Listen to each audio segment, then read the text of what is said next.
ఓం నమ శివాయ. సురభి డివోషనల్ ఛానల్కి స్వాగతం. అందరికీ నమస్కారం. మీ అందరికీ మహాశివరాత్రి శుభాకాంక్షలు. శివరాత్రి అంటే ఏంటి? అసలు శివరాత్రి వెనుక ఉన్న కథ ఏమిటి? సతీదేవి ఎవరు? శివరాత్రిని ఎందుకు జరుపుకుంటారు? లింగోద్భవం అంటే ఏమిటి? దీని వెనుక ఉన్న పురాణ గాథలు ఏమిటి? ఇలాంటి విషయాలన్నీ ఈ వీడియో ద్వారా తెలుసుకుందాం. చివరి వరకు స్కిప్ చేయకుండా చూడండి.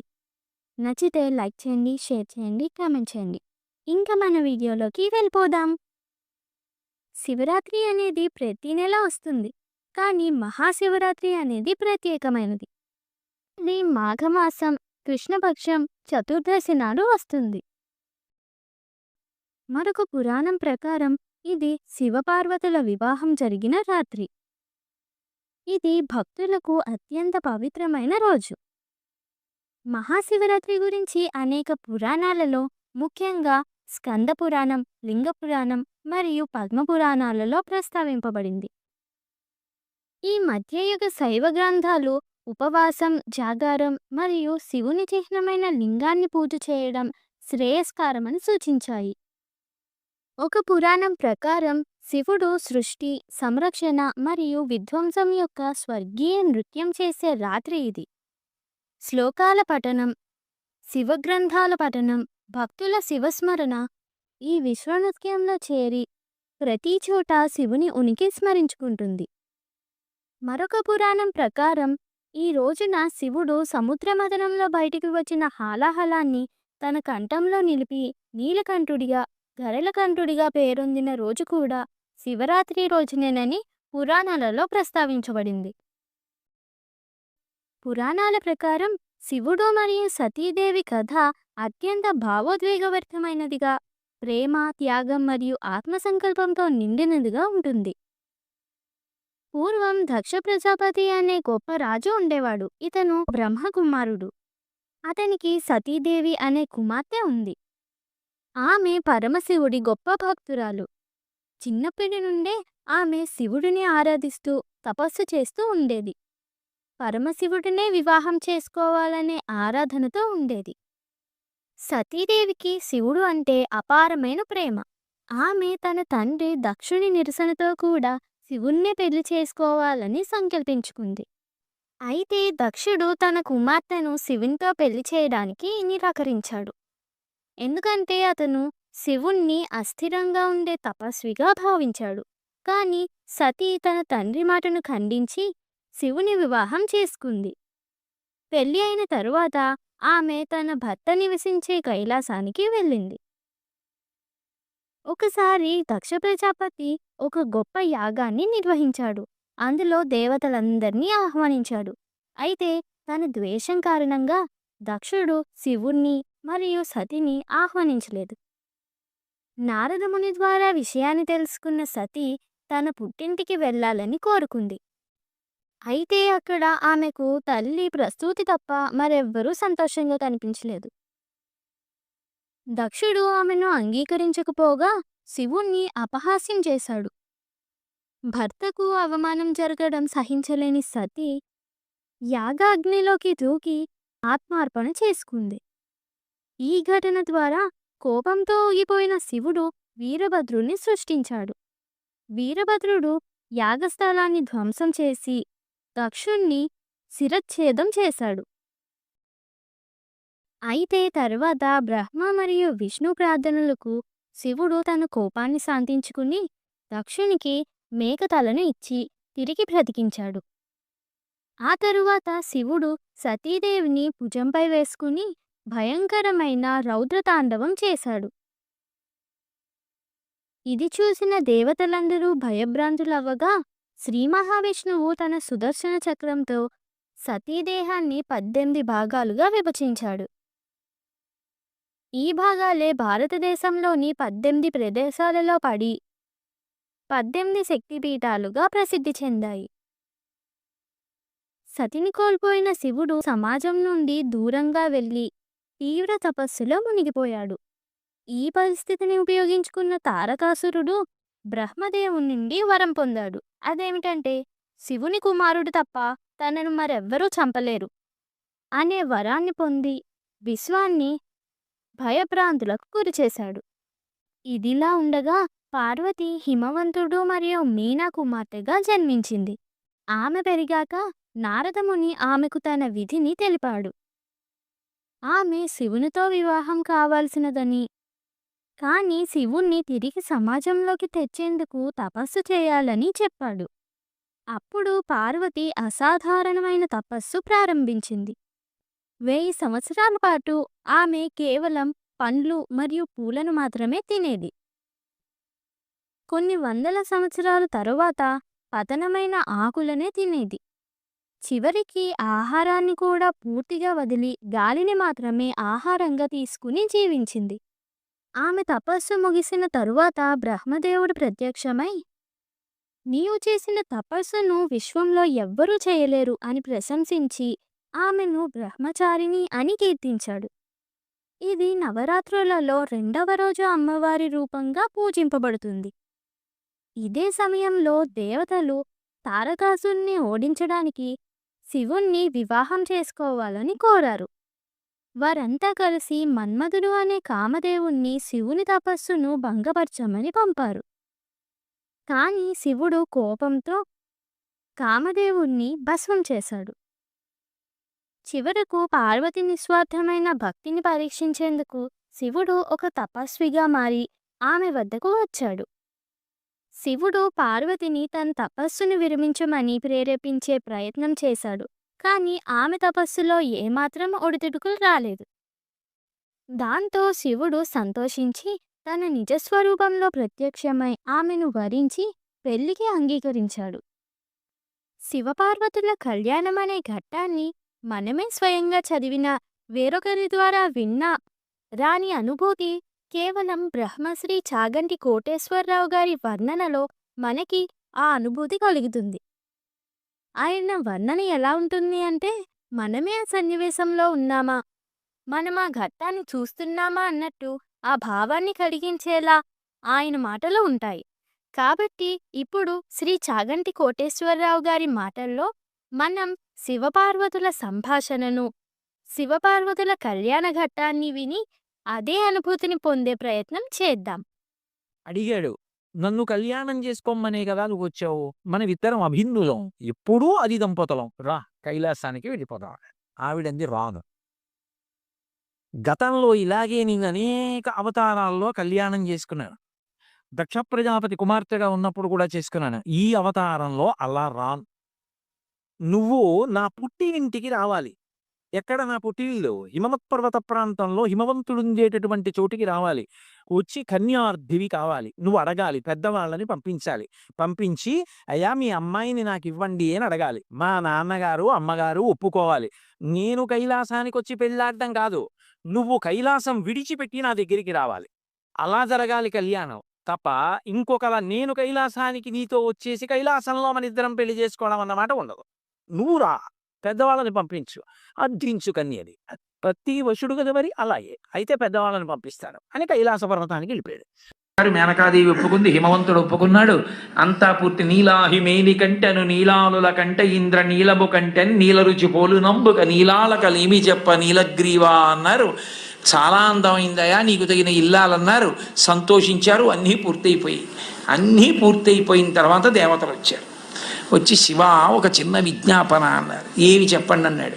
అయ్యా మీరు కానీ పార్వతీదేవిని కళ్యాణం చేసుకుంటే త్రికరణ శుద్ధిగా మేనకా హిమవంతులు కన్యాదానం చేసేస్తే ఇక వాళ్ళకి రూపం ఉండదు, మోక్షం వచ్చి నీలో కలిసిపోతారు. హిమాలయ పర్వత ప్రాంతములు లేకపోతే తపోభూములు ఉండవు, ఎవరూ తపస్సు చేసుకోవడానికి అనువైన భూమి ఉండదు. అందుకని వాళ్ళకి త్రికరణ శుద్ధి లేకుండా కన్యాదానం చేసేటట్టు మీ పెళ్లి మీరు పాడు చేసుకోండి అన్నారు. పరమశివుడి పక్కన రాని వాళ్ళెవరు? బ్రహ్మగారు, విష్ణువు, లక్ష్మీదేవి, సరస్వతీదేవి, ఋషులు, ప్రమథగణాలు, దేవతలు అందరూ పరమశివుడి పనుపున బయలుదేరారు. భక్తకోటి అంతాను. హిమవంతుడు ఆయన చుట్టాలకు ఆయన వేశాడు. ఆయన చుట్టాలు ఎవరుంటారు? అరుణాచలం, వెంకటాచలం, అంజనాద్రి, నీలాద్రి, గరుడాద్రి, వీళ్ళకి వేస్తూ పుత్రమిత్ర సపరివారముగా రమ్మని వేశాడు. పర్వతాలకి కూతుళ్ళు ఎవరు? నదులు. నదులకి భర్తలు ఎవరు? సముద్రాలు. అందుకని అల్లుళ్ళు. కాబట్టి సముద్రాలు, నదులు, క్రూరమృగాలు, సాధుమృగాలు, పర్వతాలు, పర్వతాల మీద ఉండే చెట్లు, చామలు, శలయేళ్ళు, ఇన్ని బయలుదేరాయి. ఇవన్నీ హిమాలయాలకు వెళ్ళిపోయాయి. పరమశివుడు పనుపున అందరూ హిమాలయాలకు వెళ్ళిపోయారు. వెళ్ళిపోయిన తర్వాత పెళ్లికి తెల్లవారుజామున బయలుదేరింది ఊరేగింపు. ఎక్కడి నుంచి? కైలాస పర్వతం దగ్గర నుంచి వస్తున్నారు. గవాక్షంలో నిలబడింది మేనకాదేవి నారదుడితో కలిసి. ఒక్కొక్కళ్ళు వస్తున్నారు. అబ్బా వెలిగిపోతున్నాడు, ఆయనేనా మా అల్లుడంది. కాదమ్మా, సూర్యుడు దిక్పాలకుల్లో ఒకడు. ఆ వెనక వస్తున్నాడు, ఎవరో బాబాయ్ నల్లగా ఉన్నాడు దున్నపోత మీద, ఆయన ఎవరా? నీ అల్లుడు కాదు, బెంగపెట్టుకోకు, యమధర్మరాజు గారు. ఆ వెనకాతలు అబ్బా చల్లగా ఎంత బాగున్నాడో, ఎవరు? చంద్రుడు, మీ అల్లుడు కాడు. ఈయనెవరోనయ్యో చాలా అందంగా ఉన్నాడు, ఎర్రగా ఉన్నాడు, కాంతులీనుతున్నాడు, బ్రహ్మగారు. మీ అల్లుడి దగ్గర పురోహితుడమ్మా, పెళ్లి చేయడానికి వచ్చే బ్రహ్మగారు ఆయన మీ అల్లుడు కాదు. ఓ అలాగా, ఇతనెవరో నీలమేఘశ్యాముడు, చాలా అందంగా ఉన్నాడు, శాంతాకారం భుజగచైనం పద్మనాభం సురీశం. అమ్మ, ఆయనకి మీ అల్లుడికి భేదం చెప్పకూడదు, కానీ ప్రస్తుత మీ అల్లుడు కాడు. ఆయన వెళ్ళిపోయాడు, ప్రదోష వేళ అయిపోయింది, రాడు. వెడుతూనే ఉంది ఊరేగింపు, వస్తున్నారు మగపెళ్లి వారు. అలా ఆఖరికి ఒక ఆయన వచ్చాడు. చుట్టూ భూతప్రేత పిశాచాలు ఉన్నాయి, ప్రపదగణాలు ఉన్నాయి, మధ్యలో దిగంబరంగా తాండవం చేస్తూ వస్తున్నాడు. అడగలేదు మేనకాదేవి ఆయన అల్లుడు అని. నారదుడే చెప్పాడు, ఆయనే మీ అల్లుడమ్మా అని మెట్లు దిగి వెళ్ళిపోయాడు. ఇక నేను కల్పించాను అనుకుంటున్నారేమో, మీరు శివమహాపురాణంలోంచి అన్వయం నేను ఎన్నో గ్రంథాలను కలిపి చెప్తున్నాను. ఇది చెప్పాడు కుమార సంభవం, వీరభద్ర విజయం, ఏంటి పార్వతీ కళ్యాణం, స్కాంద పురాణం, తర్వాత ఇప్పుడు చెప్పేటటువంటిది శివమహాపురాణం, ఇన్నిటిలోంచి కలుపుతున్నాను. అందుకని మీకు ఒక చోట దొరికేది కాదు, ఇన్ని పురాణాల్లోంచి కలిపి విహంగ వీక్షణంగా మాట్లాడుతున్నా పార్వతీ కళ్యాణం గురించి. ఆ నారదుడు గబగబా మెట్లు దిగి వెళ్ళిపోయాడు. ఈవిడ గబగబా మెట్లు దిగి తిన్నగా పార్వతీ దగ్గరికి వెళ్ళింది. నిన్ను చంపి నేను చచ్చిపోతా, వాడా దొరికాడు నీకు భర్త, తపస్సోట. రేపు పొద్దున్న పెళ్లిపీటల మీదకి వచ్చి కూర్చుంటే కాళ్ళు ఎలా కడగడం, కన్యాదానం ఎలా చేయడం, ఆడల్లుడు ఏమిటి అని పెద్ద గొడవ మొదలెట్టి నానా అల్లరైంది. నారదుడు వచ్చాడు, బ్రహ్మగారు వచ్చారు, విష్ణు వచ్చారు. ఎంత నచ్చ చెప్తే మాత్రం ఆవిడ వింటుంది? ఆవిడ వినలేదు. వినకపోతే అప్పుడు నచ్చ చెప్పారు, ఇంకొక్కసారి చూడు, ఈసారి నచ్చకపోతే చెయ్యొద్దు, అసలు నిజంగా మీ అల్లుడు ఎలా ఉంటాడో నువ్వు చూడు అంటే చూసింది. కోటి సూర్య ప్రతీకాశం సర్వావయవ సుందరం విచిత్రవసనం చాధానాభూషణ భూషితం సుప్రసన్నం సులావణ్యం సుహాసం చ మనోహరం గౌరాభం యుతి సంయుక్తం చంద్రరేఖా విభూషితం సూర్యేణ చిత్రితం మూర్ధ్ని చంద్రదండ విరాజితం గంగా చ యమునా చైవా విధత్తు స్మరుచామరే అంటూ పట్టుపుట్టాన్ని కట్టుకుని గంగా యమున ఇద్దరూ కూడా, ఒకళ్ళు సూర్యేణ చిత్రితం మూర్ధ్ని, సూర్యుడేమో పైన గొడుగు పట్టుకుంటే, చంద్రుడు పక్కన దండం పట్టుకుంటే, గంగాయములు ఇద్దరు వెనకాతల సేవిస్తుంటే, మంచి ప్రసన్నంతో లావణ్యంతో అద్భుతమైనటువంటి రూపంతో అందాలకి అందంగా ఎంత సౌందర్య రాశియో అటువంటి మహామూర్తిగా పరమశివుడు నడిచొస్తున్నాడు. చూసింది, అబ్బా ఈయన మా అల్లుడు, కన్యాదానం చేస్తానంది అంది. కానీ అలా కనబడితే ఎప్పుడైనా అలా కనపడడమ్మా, ఒక ప్రయోజనానికి కనపడ్డాడు. ఒక ప్రయోజనం రైటే, మళ్ళీ ఆ ప్రయోజనం అంటే త్రికరణ శుద్ధి లోపించింది. హిమవంతుడితో వాదించి నమ్మి శివుడు ఇలా ఉంటాడని చేస్తున్నా ఆవిడికి ఎక్కడో మనసులో బెరుకుండిపోయింది, అలా ఎందుకు కనపడ్డాడని. త్రికరణ శుద్ధిగా కన్యాదానం చెయ్యలేదు. ప్రపంచంలో తన కన్యాదానానికి తను త్రికరణ శుద్ధి లేకుండా చేసి తన పెళ్లి తానే పాడు చేసుకుని తలవంపులు తెచ్చుకొని అవమానాలు పడి పెళ్లి చేసుకుని తన భార్యకి ఇచ్చిన మాట నిలబెట్టుకుని లోకాలకి తపోభూములు నిలిపినటువంటి ఉదారుడు పరమశివుడు ఒక్కడే. అప్పుడు పార్వతీ కళ్యాణం జరిగింది. మళ్ళీ ఆ పార్వతీ కళ్యాణంలో పెద్ద రగడ, ప్రవర చెప్పవలసి వచ్చింది. ప్రవర చెప్పవలసి వస్తే ఈయనకి తండ్రి ఎవరు, తాత ఎవరు, బలానా వాళ్ళ మునిమనవాడు చెప్పాలి, మనవాడు చెప్పాలి, బలానా వాళ్ళ కొడుకు చెప్పాలి. చెప్పాలంటే ఎవరిని అడిగితే ఇంటి బ్రహ్మగారిని అడిగారు, ఏం నీకు తెలుసా? నాకేం తెలుసు, పిల్లాన్ని ఎంచుకున్నది మీరు చెప్పాలన్నాడు. ఎవరిని అడిగితే వాళ్ళు ఏమో మాకన్నా ముందు ఉన్నాడు ఆయన, మాకు తెలియదు అన్నారు. నారదుడు వీణ వాయించుకుంటున్నాడు, వెళ్ళి కోపం వచ్చి ఆ వీణ పట్టుకున్నారు. బుద్ధుందా ఇప్పుడు కచేరీ ఏమిటో, పక్క పిల్లాడి ప్రవర తెలియక ఏడుస్తుంటే, అసలు ఆ పిల్లాడి ప్రవర నీకేమన్నా తెలుసు? అప్పుడు నారదుడు నవ్వి అన్నాడు, ఆయనకి ప్రవర ఏమిటి, ఆది మధ్యాంతరహితుడు, ఆయనకి ప్రవర ఉండదన్నాడు. ఇప్పుడు ఏదో ప్రవర కల్పించాలి కదా. ఏదో వెనకటికి ఒక విషయం చెప్తుంటారు, పాలేరుని పెట్టుకోవాలని ఒక ఆయన పిలిచి కొన్నాడు, 4 రోజులు పని చేయబోయి పని చూసి పెట్టుకుంటా అన్నాడు. అన్నీ చూశాడు, చాలా బాగా చేస్తున్నాడు. నిన్ను పెట్టుకుంటాను పనిలో, నీ పేరు ఏమిటి అన్నాడు. పెరుమాళ్ళు అన్నాడు. పెరుమాళ్ళు అన్న పేరుతో నాకొద్దు, ఎప్పుడన్నా నిన్ను తిట్టాల్సి వస్తే లేనిపోని పాపం వస్తుంది, నీకు 100 రూపాయలు ఇస్తాను, మీ ఊరు వెళ్ళి పేరు మార్చుకుని మళ్ళీ రా అన్నాడు. ఓ వారం పోయాక వచ్చాడు, మార్చుకున్నావా? మార్చుకున్నాను. ఏం పెట్టుకున్నావు? పెద్ద పెరుమాళ్ అని. అలా పరమశివుడికి ప్రవర చెప్పమంటే ఏం చెప్తారు? అందుకు నిర్గుణ నిరంజన నిరాఖ్యాత నిరామయ నిర్వికల్ప పంచారుషేయ ప్రవరాన్విత పరమశివ గోత్రస్య పరమశివ శర్మణో నప్త్రే అన్నారు. అని విశ్వేశ్వర శర్మణ పౌత్రాయ సుందర శివ శర్మణ పుత్రాయ అని విశ్వనాథ శర్మణే వరాయ అఖిలాండకోటి బ్రహ్మాండ నాయకాయ తత్వమర్థస్వరూపాయ సకల భక్తార్తి భంజనాయ కైలాసపర నివాసాయ విశ్వేశ్వర శర్మణే వరాయ అని ఆఖరికి ఆయనకి పరమశివుడి పౌత్రుడు. ఆయన పేర్లే మార్చి కొంచెం కొన్ని పేర్లు ముత్తాత చేశారు, కొన్ని పేర్లు తండ్రి చేసి ఆయన్నే పెళ్లి కొడుకుని చేశారు. చేసి అమ్మవారి దగ్గరికి వచ్చేసేపటికి కాశ్యపావత్సార నైధృతత్రయారుషేయ ప్రవరాన్విత కాశ్యపస గోత్రస్య, కాశ్యపస గోత్రంలో పుట్టినటువంటి అమ్మవారు అని చెప్పి ఆ అమ్మవారికి మొట్టమొదట ఎవరి యొక్క మునిమనవరాలు అంటే ఆమె కోలాహల శర్మణో నప్త్రి, కోలాహల పర్వతం అనేటటువంటి దానికి ఆమె మునిమనవరాలు.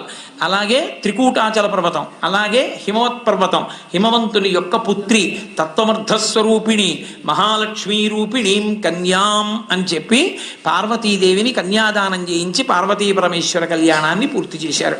ఈలోగా శ్రీ మహావిష్ణువు పరిగెత్తుకొచ్చి అయ్యో ఉపద్రవం జరిగిందని, స్వామీ శంకర కంకణోరగపతి సంపూజ్య బృందారక కామధ్వంసక ఎల్లలోకములు మీ కళ్యాణముం చూడస ప్రేమం చనుదించియుండుటను చేసి మహావ్రేగై భరంభోర్వక ఈ ధరణీ చక్రము కృంగే సమతం పొందించి రక్షింపవే అన్నాడు. పర్వతాలు, సముద్రాలు, నదులు ఇన్నొచ్చేసాయి, దేవతాగణాలు వచ్చేసాయి, భూమి కుంగిపోతోంది.